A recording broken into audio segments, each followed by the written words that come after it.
오늘은 선생님과 함께 석가탑과 다보탑에 대해서 살펴보도록 하겠습니다.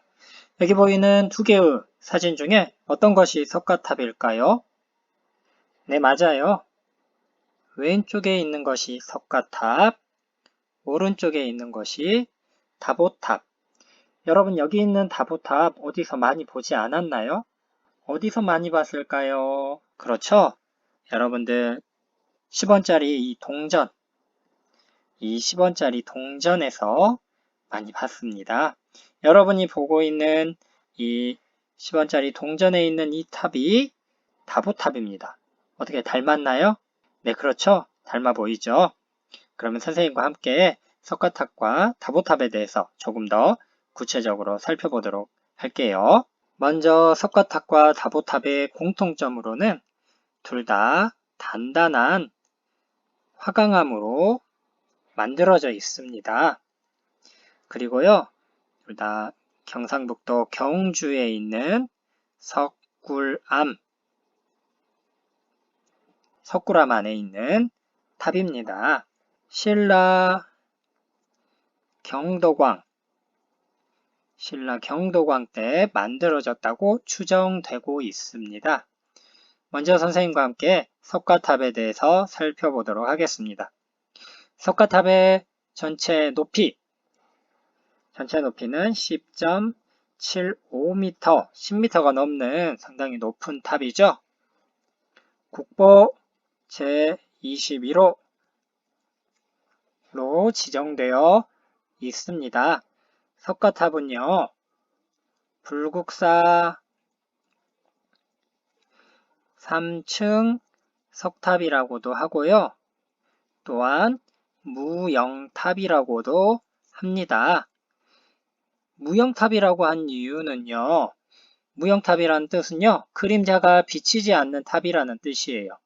이것은 당시에 최고의 기술을 가지고 있던 백제의 석공인 아사달과 그의 아내인 아사녀의 이야기가 이 탑 안에 설화로 내려져 오고 있기 때문에 무영탑이라는 그런 별칭도 얻고 있습니다.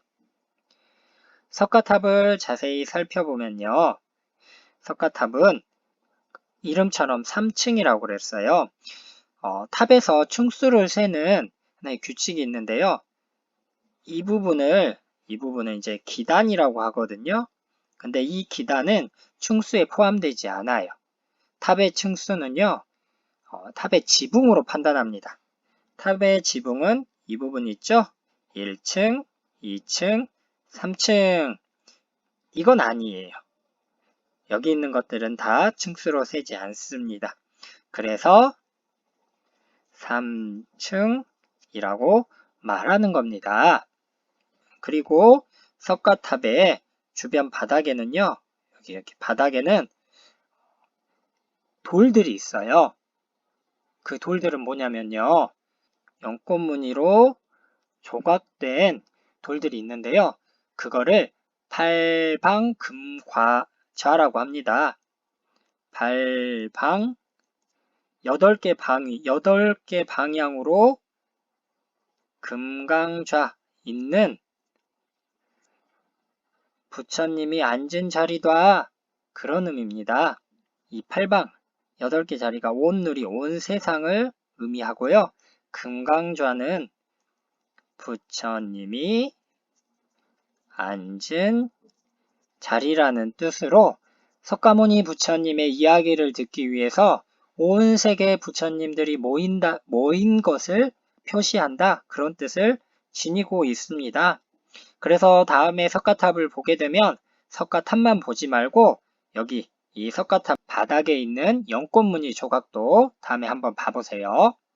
석가탑을 다시 한번 보게 되면 이 부분에 뭐가 있냐면요, 깨진 부분을 발견을 할 수가 있습니다. 돌로 된 탑이 깨진다? 좀 의아스럽죠. 1966년 9월에요. 도굴꾼에 의해서 이 석가탑이 도굴이 되고 또 훼손이 됩니다.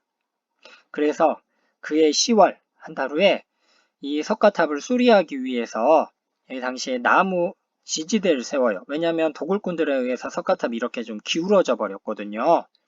근데 당시엔 기중기가 없어가지고 이렇게 나무 기둥들을 세워놨어요. 그런데 이 나무 기둥이 석가탑의 무게를 견디지 못하고 쿵 하고 밑으로 떨어집니다. 그래서 석가탑 이 1층과 2층 사이에 있는 돌이 땅 바닥에 떨어지면서 깨져버려요. 당시에 이게 오후에 이런 작업을 하고 있었거든요. 그래서 이걸 보던 관광객들이 엄청 놀랐죠. 그런데 불행 중 다행인 것이 이 깨진 이 사이 안에서 사리암 유물이 발견됩니다. 그 중에서도 아주 유명한 세계에서 가장 오래된 목판, 나무로 만든 인쇄, 그러니까 나무로 만든 판에 찍어낸 인쇄물이 뭐가 발견이 되냐면 무구정광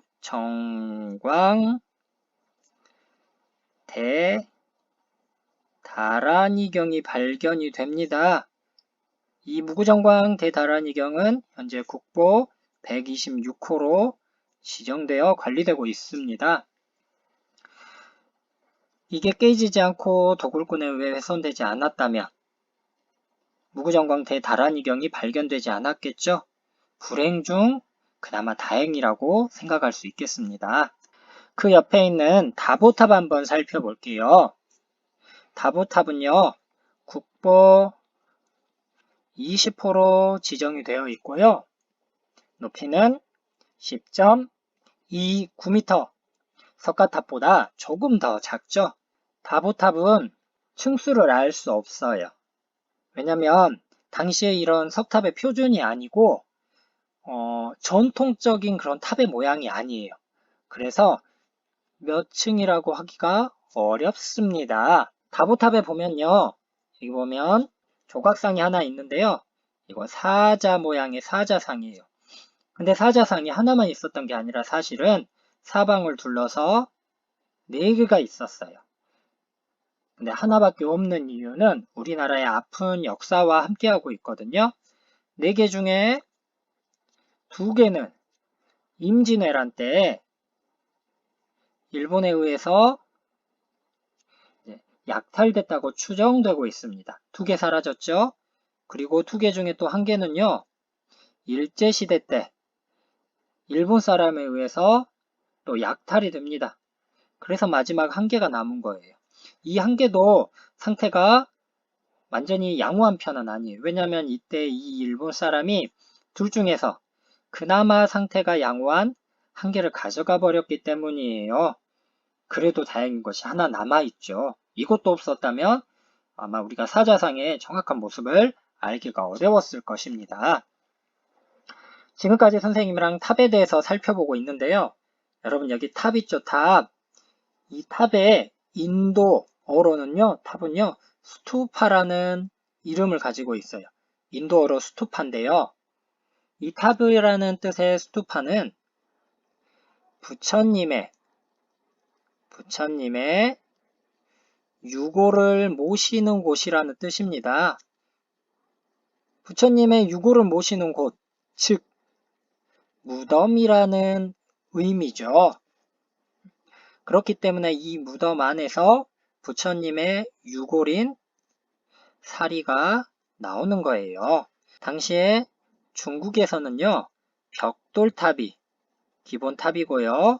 우리나라 한국에서는요, 보는 것과 같이 석탑이 기본적인 탑이고요. 일본은요, 목탑이 기본적인 탑입니다.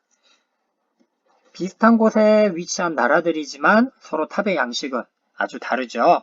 보통 산에 있는 절에는 탑을 하나 세워요. 그걸 1탑씩이라고 하거든요. 탑이 하나다 1탑. 그런데 평지에 있는 절에는요. 탑을 보통 2개를 세워요. 그래서 쌍탑이라고 합니다. 불국사에 있는 석가탑과 다보탑은 쌍탑에 해당되죠. 그런데 보통의 쌍탑은요. 형태가 서로 비슷하게 세워요. 그러나 석가탑과 다보탑은 쌍탑임에도 불구하고 형태가 완전히 다르죠. 석가탑은 아주 비례 있게 지어진 반면에 다보탑은 층수를 셀 수 없을 만큼 전통적인 탑의 모양과 벗어나게 지은 거죠. 그래서 당시 신라 사람들의 어떤 조화로움, 그런 사상, 생각들을 우리가 알 수가 있습니다. 지금까지 선생님과 함께 닮아 보이지만 또한 닮지 않은 두 개의 탑인 석가탑과 다보탑에 대해서 살펴보았습니다.